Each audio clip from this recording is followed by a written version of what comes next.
Salut tout le monde, j'espère que vous allez bien. En ce qui me concerne, ça va plutôt pas mal. Alors comme d'habitude, on n'oublie pas de s'abonner et de mettre le petit pouce, ça sera gentil de votre part.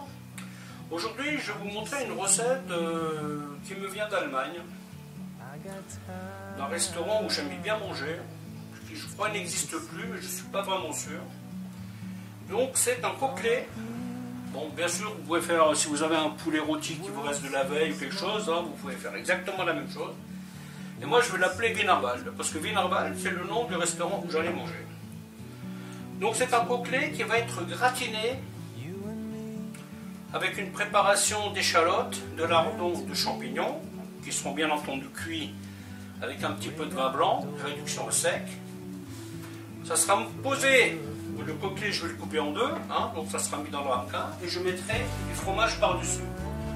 Alors en fromage, vous pouvez mettre ce que vous voulez. Moi j'ai pris du lard amer, mais vous pouvez mettre du gouda, vous pouvez mettre, en fait, au niveau fromage, vous mettez ce que vous voulez. Et vous chauffez ça au four, tranquillement. Faites bien attention à ce que la volaille ne soit pas trop cuite. Moi, ce que je vais faire, je vais le remettre en température dans un bouillon. Vous voyez, tranquillement. Et puis après, je n'aurai pas besoin de laisser trop longtemps au four. Parce que si vous mettez le tout froid au four, le temps que ça chauffe, ça risque de... Votre volaille risque d'être trop cuite. Surtout que là, elle est bien juteuse. Hein, elle a été cuite avec la rôtissoire qui est derrière moi. Ça serait dommage de la transformer en truc trop sec. Ok, bah, je vais vous montrer comment faire tout ça. A tout de suite. Alors, pour la suite des opérations... Nous allons mettre le lardon dans la poêle.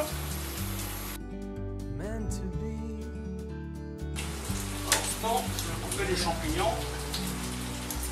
Alors là, j'ai beaucoup de garniture. Hein. Mais ce n'est pas grave, hein, parce que c'est quelque chose qui est facilement réutilisable. Hein. Vous y rajoutez un peu de crème et ça y est, vous avez une bonne recette de pâte. Hein. Donc là, les champignons, je vais les émincer.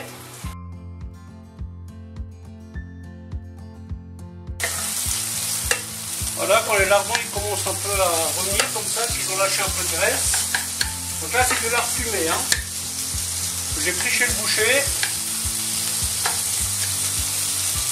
Je vais prendre du lard complet, hein. Et là c'est un peu plus qualitatif, on va dire. Donc là j'y rajoute les échalotes.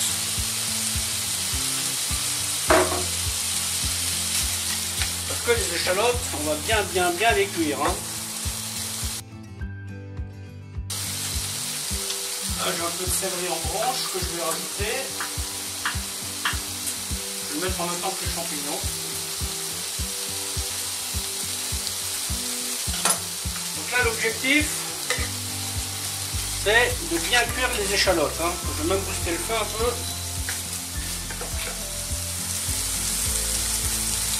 Donc ensuite, je vais couper le coquelet en deux. Bon, je vous déconseille de faire des volailles entières avec cette recette-là, hein, parce que ça risque d'être un petit peu compliqué. Hein. Et vous voyez, j'enlève la colonne vertébrale. Voilà, hop.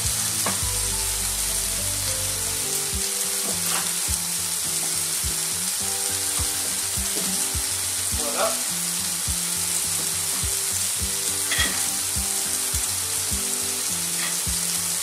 Un petit ramequin dans lequel ça rentre tout juste. Alors bien entendu, ce truc là on ne le sale pas trop, hein. N'oubliez pas que le lard est déjà salé.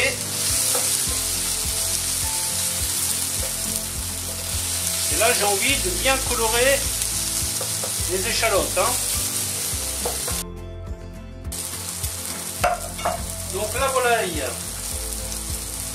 je vais la remettre au chauffe, comme dit, tout doucement, dans un bouillon.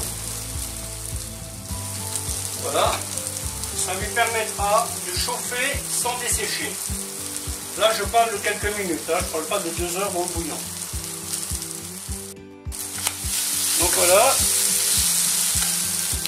le moment est venu de rajouter les champignons, de rajouter un petit peu de sel, mais pas trop. Mettre un petit couvercle pour accélérer les choses. Par contre là, il faut baisser le feu. Hein. Je ne sais pas si vous aussi, vous avez des plats qui vous rappellent une bonne époque de votre vie. Ce plat-là, en tout cas, c'est mon cas. Hein. C'était une époque où j'avais pas trop de soucis. J'étais jeune. Les choses simples comme ça sont vraiment bien hein, parfois. Hein. On est là des fois à 5 h du matin. Sortez son poulet de la rôtisserie, le coupez, vous mettez sa préparation, 2 minutes au four et ça y est, quoi, on mange. Si vous avez des plats comme ça qui vous rappellent de bons souvenirs, des bonnes périodes, vous pouvez les mettre en commentaire si vous voulez. Je pourrais éventuellement vous les faire, ces plats. Bien entendu, je les ferai à ma façon, hein. Pas à la façon de votre grand-mère, hein, qui est inégalable d'ailleurs. J'ai ce souvenir d'un patron qui m'a donné un jour une recette que sa grand-mère faisait. Il était à côté de moi, on l'a fait ensemble. Et quand il a goûté le résultat, il m'a dit « Ah, c'est super bon, mais ma grand-mère, quand même, hein, c'est autre chose. Hein. » Ah, vous ne pouvez pas gagner. Hein. Des souvenirs comme ça, aucun cuisinier ne peut gagner. Voilà, donc maintenant, je vais mettre hop, un tiers de bouteille. Hein, donc ça fait quoi, grosso modo 7 centilitres. 7-8. Je vais mettre un petit peu d'ail et je vais faire réduire tout ça. Voilà, donc